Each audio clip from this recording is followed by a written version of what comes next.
de tu salvación. Eres mi llamado y mi perdición. Prosigo a la meta y te alabo. Nada me podrá separar de ti. Prosigo a la meta de... Hola chicos, espero que cada uno de ustedes se encuentre bien junto a su familia. Y en esta clase del día de hoy vamos a hablar del verdadero perdón, o el perdón verdadero, como ustedes le quieran llamar, que es el perdón que nos habla la Biblia. Para eso vamos a definir qué es lo que es el perdón.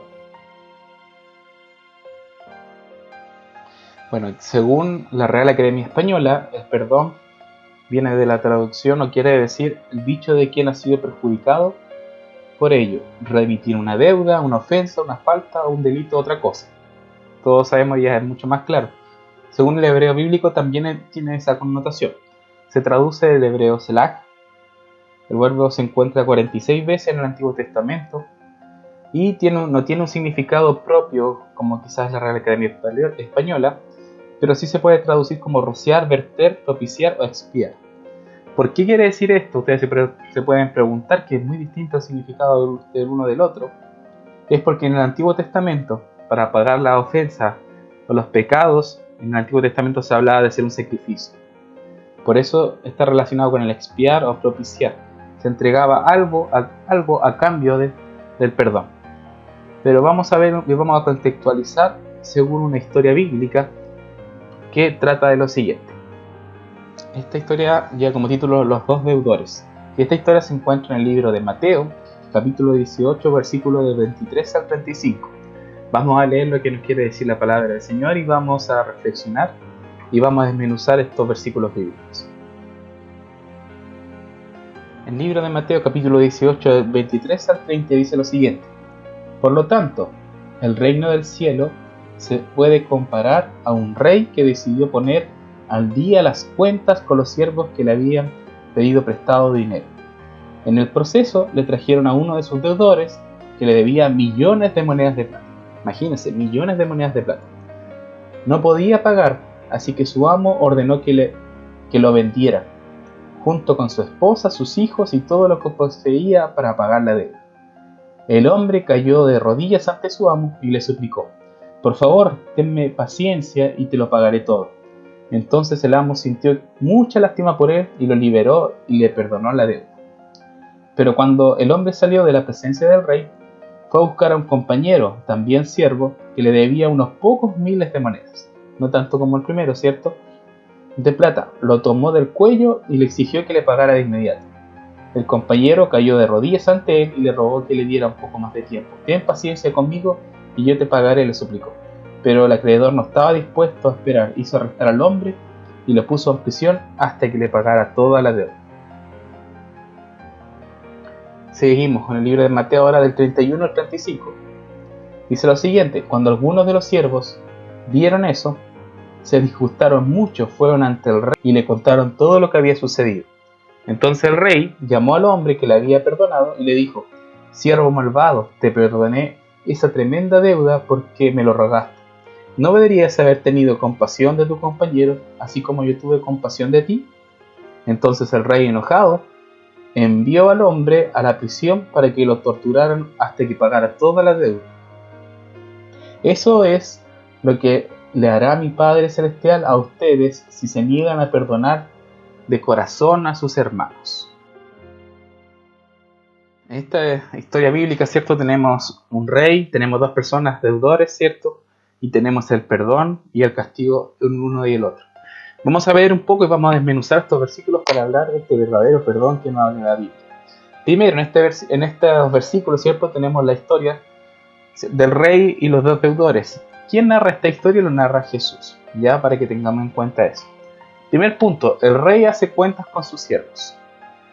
Tenemos un rey que, ¿cierto?, le pidieron prestado a sus siervos y no lo han devuelto. Quiero contarte que nosotros también en la Biblia somos deudores de Dios por nuestro pecado. Déjame contarte que así como también este rey tenía estos dos siervos que le debían plata, nosotros también le debemos, pero le debemos algo muy preciado, que es nuestra vida a Dios. ¿Y por qué? El libro de Eclesiastés, capítulo 7, versículo 20 dice lo siguiente: ciertamente no hay hombre justo en la tierra que haga el bien y nunca peque. Tenemos claro que nuestra cuenta primero es porque Ninguno de nosotros es apto para estar en la tierra, sino que todos pecamos y ninguno de nosotros hacía el bien. Por lo tanto, tenemos una deuda, así como estos siervos tenían una deuda, pero con Dios, que nos habla la Biblia. Romanos capítulo 6, versículo 23, dice lo siguiente: porque la paga del pecado es muerte, mientras que la dádiva de Dios es vida eterna en Cristo Jesús nuestro Señor. Primero comentarte y decirte que nosotros debemos pagar, ¿cierto?, nuestra vida a Dios. Le debemos nuestra vida a Dios. De hecho, nosotros, y déjame contarte en resumidas cuentas, desde Adán y Eva, que le fallaron a Dios, pecaron, desobedecieron, desde ese punto de vista hasta el día de hoy y hasta lo que viene, nosotros nacemos con un pecado. Algunos le llaman el pecado de Adán o el pecado inicial, el cual debemos ser restaurados y limpiados a través de Jesús, como lo dice Romanos. Mas la dádiva de Dios es vida eterna en Cristo Jesús. Nosotros debemos pagar por lo que hicimos, por lo que hicieron nuestras generaciones anteriores, y nosotros heredamos el pecado, pero tenemos a Cristo Jesús, que es nuestro Redentor.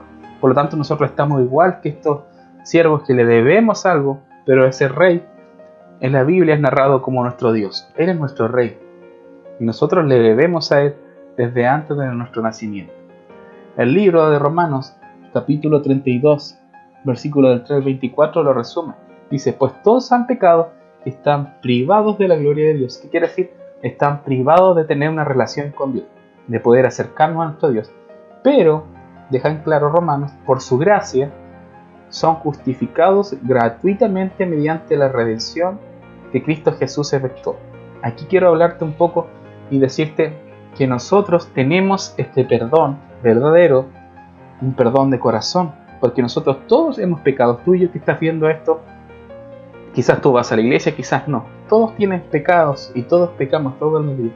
Pero déjame decirte que aunque nosotros estuvimos privados de la gloria de Dios, por la gracia, que es un regalo inmerecido, tenemos justificación gratuita, que quiere decir que nosotros, para ser salvos, no debemos pagar algo, sino que a través del sacrificio de Jesús o la redención de Jesús tenemos salvación.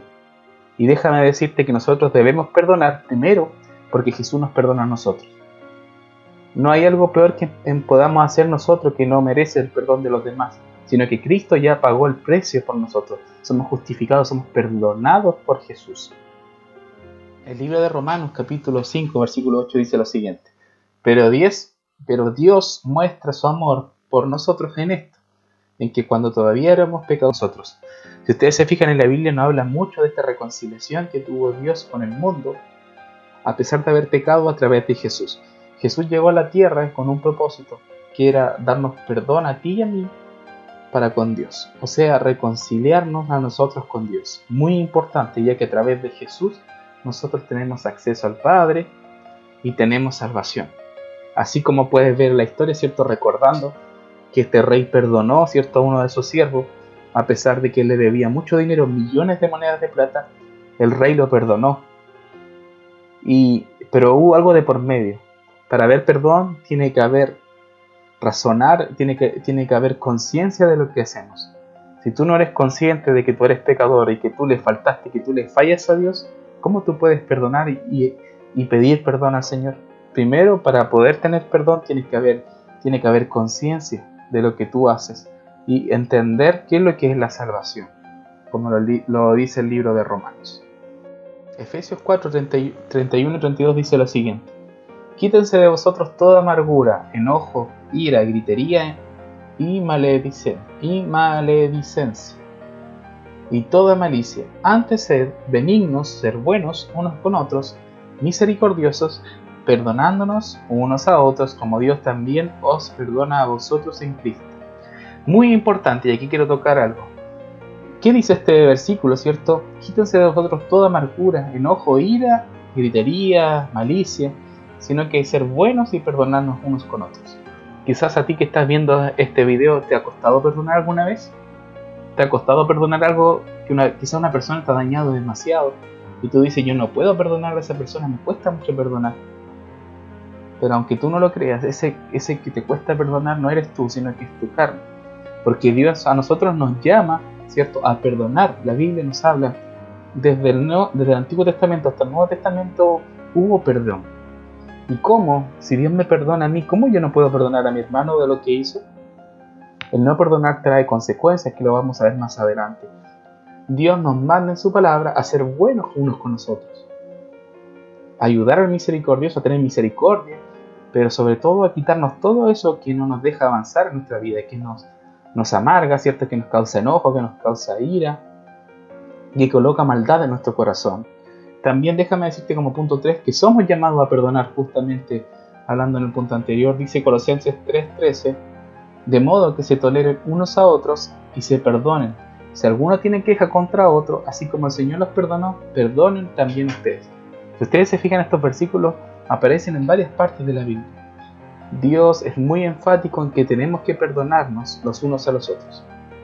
Si yo tengo un amigo o tengo una amiga que dejé de ver por años porque me hizo daño, habló mal de mí, habló mal de mi familia, quizás me atacó directamente o quizás habló a mis espaldas, yo sé que tú te puedes sentir mal en este tiempo y quizás puedes estar decepcionado y tu corazón puede estar herido, pero es muy importante para sanar tu corazón es tener el perdón en tu vida, es poder dejar y decirle: Jesús, yo quiero perdonar a esta persona, porque cuando no hay perdón no tenemos paz en nuestro corazón. Es muy importante que aunque nosotros podamos tener diferencias del uno al otro con mi prójimo, podamos perdonarnos. Y ese es el perdón verdadero, el perdón que tuvo Dios con nosotros a través de Jesús, a pesar que nosotros lo humillamos, lo rechazamos. Él aún así nos amó. Para haber perdón tiene que haber amor. Tú tienes que amar a tu prójimo como a ti mismo, como dice la palabra, ¿cierto? Para poder tener ese verdadero perdón. Y como podemos ver, ¿cierto? Y reiterando lo que decía el punto 2, por tanto, hermanos, sepan que por medio de Jesús se les anuncia a ustedes el perdón de los pecados. Ustedes no pudieron ser justificados de esos pecados por la ley de Moisés, pero todo el que cree es justificado por medio de Jesús. Enfatizamos acá, ¿cierto? El siervo recibió perdón a través de su rey. Si no hubiese sido por el rey, no hubiese sido perdonado. Nosotros, a través de Jesús, solamente podemos tener ese perdón y adquirir ese perdón en nuestro corazón, del cual, si no tenemos ese perdón, no tenemos la salvación, la reconciliación con Dios, nosotros no vamos a poder estar con Él en su gloria. Muy importante que en este tiempo, donde quizá hemos pasado muchas cosas producto del COVID, podamos tener el amor de Dios, pero sobre todo podamos tener el perdón con mi prójimo, con mi familia, con las personas que me rodean. ¿Qué pasa cuando tú no tienes perdón en tu vida? Como decía la última parte, ¿cierto?, del libro de Mateo, del 18, desde el 30 al 35, ¿cierto? ¿Qué pasó con el otro siervo? Después de que recibió el perdón, él fue a cobrarle, ¿cierto?, a otro siervo que también le debía algunos miles de monedas de plata, pero este no le perdonó, sino que le condenó a castigo. Y cuando se enteró el rey de lo que hizo, le recriminó y le dijo que le pagara todo. O sea, ese perdón no se dio. Él nos perdonó. Y cuando nosotros no perdonamos, tenemos un bichito que está en nuestro cuerpo, en nuestra vida, que quizás puede ser muy invisible, pero que ya da como título la raíz de amargura. Nosotros tenemos odio con la persona que me hirió, no queremos verlo más, no le amamos, por lo tanto no cumplimos el mandamiento que dice: ama a tu prójimo como a ti mismo. El libro de Mateo, capítulo 18, versículo 34 dice lo siguiente: entonces su señor, enojado, le entregó a los verdugos hasta que pagase todo lo que debía. Eso es lo que hizo el rey con él. Le entregó a los verdugos, se lo entregó a los soldados para que le pagaran, no lo soltó, porque él no aprendió a perdonar. Si tú no aprendes a perdonar, va a pasar lo siguiente. El libro de Mateo, capítulo 6, versículo 14 dice: el Señor Jesús dijo: porque si perdonáis a los hombres sus transgresiones, también vuestro Padre Celestial os perdonará a vosotros. ¿Qué pasa entonces cuando no perdonamos? Así, si nosotros no sabemos perdonar o amar a nuestro prójimo, ¿cómo el Señor te va a amar a ti? ¿Qué quiere decir esto? Si tú das vuelta a este versículo, ¿cierto?, de lo que habla el libro de Mateo, si el Señor te perdona a ti, ¿por qué tú no perdonas al otro? Si tú no perdonas, ¿cierto?, a tu prójimo, el Señor tampoco te va a perdonar a ti, porque tu raíz de amargura no te va a dejar avanzar, te va a estancar. Una raíz de amargura quiere decir que en tu corazón se forman cosas que no son cosas que anhela el Señor. Enojo, ira, como lo veíamos anteriormente, odio. Cuando tú te ciegas con el odio, cuando tú deseas el mal con el otro, Dios aparta de ti. Tú dejas que tu corazón se contamine y apartas al Señor de tu vida. Y el Señor no te perdona si tú no te arrepientes. Por eso te quiero decir que aún hay tiempo. Si tú no has perdonado, es urgente que lo hagas, que demuestres ese amor con tu prójimo y que quites de tu corazón si hubiera raíz de amargura o cosas que vimos anteriormente que no te dejan avanzar o no te dejan crecer. Libro de Mateo, capítulo 18, 21 y 22 dice lo siguiente. Pedro preguntó a Jesús: Señor, si mi hermano me ofende, ¿cuántas veces tengo que perdonar? ¿Hasta 7 veces? Preguntó Pedro. Jesús le contestó: no te digo hasta 7 veces, sino hasta 70 veces 7. Harto, ¿verdad? Tú le puedes preguntar, pero 70 veces 7, ¿cuánto es? Son muchas veces que yo debo perdonar a mi hermano durante el día. Y quizás es una práctica que nos falta a nosotros como cristianos, como hijos de Dios, que creemos en Dios, que obedecemos a Dios y obedecemos su palabra. Yo te pregunto, que estás mirando, ¿cuántas veces eres capaz de perdonar a alguien que te haga daño? Jesús, cuando estaba en el madero, cuando estaba en la cruz, dijo: perdónalos. Jesús, sabiendo que lo estaban torturando, que lo llevaron a la cruz para darle muerte, se burlaron de él. Aún así, Jesús te amó en esa cruz. Jesús aún así demostró el amor contigo. ¿Y por qué a ti te cuesta demostrar ese amor con las personas que tienes a tu lado? Ya es tiempo que dejemos eso, amigo, hermano, que estás mirando en esta tarde, que nos podamos enfocar en Dios y comenzar a soltar toda atadura, todo problema, toda cosa que no te deje crecer espiritualmente, porque tener raíces de amargura causa en ti un estancamiento espiritual. El libro de 1 Juan, capítulo 3, versículo 15 dice lo siguiente: el que aborrece a su hermano es homicida, y sabéis que ningún homicida tiene vida eterna permanente en él. Qué fuerte lo que dice la palabra. Imagínate tú, todo aquel que odia a su hermano es homicida. ¿Qué quiere decir? Que tú, al odiarlo, tú le estás diciendo mal. Y sabéis que ningún homicida tiene vida eterna. Si tú odias a tu hermano, si tú le deseas mal a tu hermano, tú no tienes cabida junto a Dios. Muy importante tener cuidado con lo que tú hablas de tu hermano, lo que tú hablas de tu prójimo, sino que tienes que amarle y tienes que perdonarle. Es muy delicado, como tú puedes ver, lo que significa realmente aborrecer o odiar y no tener perdón en tu vida. Para finalizar, el libro de Hebreos, capítulo 12, versículo 14, dice lo siguiente: seguid la paz con todos y la santidad, sin la cual nadie verá al Señor. Muy importante que para un cristiano, para una persona que está conociendo a Dios, pueda tener paz en su corazón. Paz, primero para con Dios, ¿cierto? Tener el perdón de Dios a través de Jesús, pero también buscar la paz para mi prójimo. Y la santidad, sin la cual nadie verá al Señor. Nosotros fuimos llamados a ser santos. Santos quiere decir libre de pecado, y también a tener paz el uno con el otro. Yo tengo que tener una experiencia, yo tengo que demostrar la paz con el que me rodea, con mi prójimo, con el que está al lado mío. Yo no sé, tu familia pueden ser los que tienes al lado tuyo, tus vecinos, tú tienes que tener paz con ellos. Y si alguno te hiciera algún daño y quizás él no se da cuenta de lo que está haciendo, tú pídele perdón. Aunque a ti te hayan dañado, tú demuestra el amor, demuestra el perdón. A mí igual me ha pasado que gente me ha dañado, y déjame decirte que uno no se siente muy bien. Pero créeme que la forma de sanarse es que tú le pides perdón aunque ellos te hayan dañado a ti, porque tú vas a recibir el perdón de Dios y vas a tener paz en tu corazón. Y con esto me quiero despedir. Te voy a dejar un video para que puedas ver y en resumen lo que vimos hoy, y que puedas aclarar algunas dudas a través de este video que es de Don Bueno.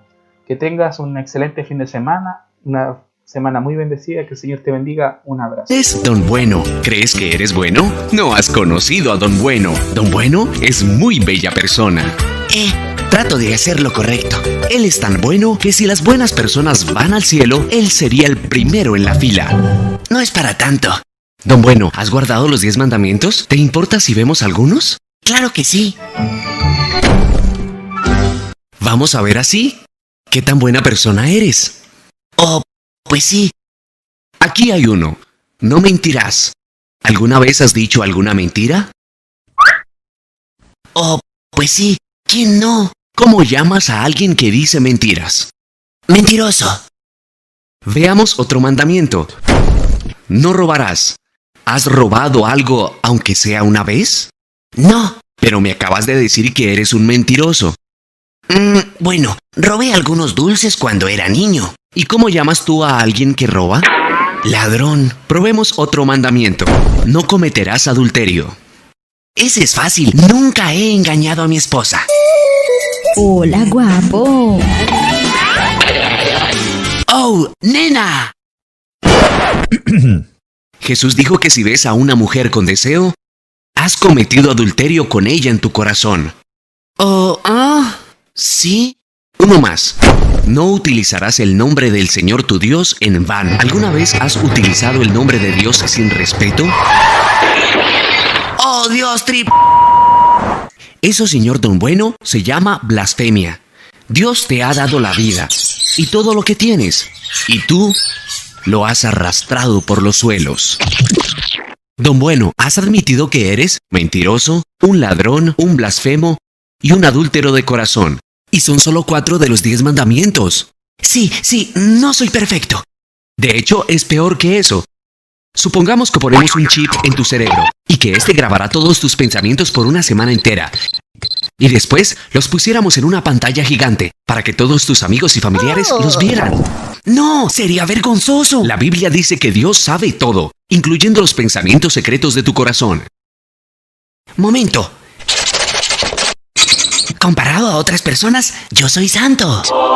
Es muy cierto, pero el estándar es la ley de Dios y no otras personas. Además, si solamente pecas 5 veces al día, en un año serán 1825 pecados.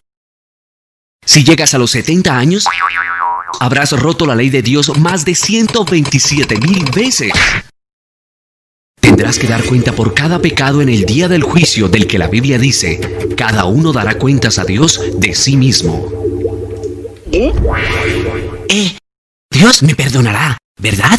Tratemos eso en la corte.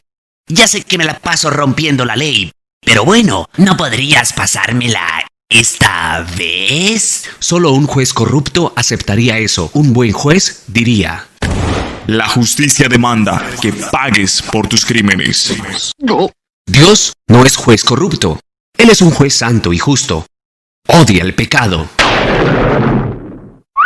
Jesús advirtió que en el día del juicio, Dios tomará justamente a cada uno que haya pecado contra Él y será arrojado a un terrible lugar llamado infierno. Entonces, ¿cómo alguien puede ir al cielo? Solo hay un camino. Dios ama tanto al mundo que mandó a su Hijo Jesús a vivir una vida perfecta. Después Jesús se ofreció para tomar el castigo de pecadores culpables. Fue azotado, golpeado y clavado en una cruz. Murió por tus pecados para que la justicia pudiera ser satisfecha y así quedarás en libertad. Después Jesús se levantó de la tumba y venció a la muerte. Don Bueno, no puedes ganarte la vida eterna. Es un regalo de Dios para todos los que se humillen y vengan a Jesús. Él te perdonará, te lavará y te dará un corazón con nuevos deseos. La Biblia dice, si alguien está en Cristo, es una nueva criatura. Entonces, deja de vivir para ti mismo, dale la espalda a tus pecados y ven a Jesús. Después, lee tu Biblia y obedece lo que leas. Encuentra una iglesia. Prosigo a la meta de tu salvación. Eres mi llamado, mi perdición. Prosigo a la meta y te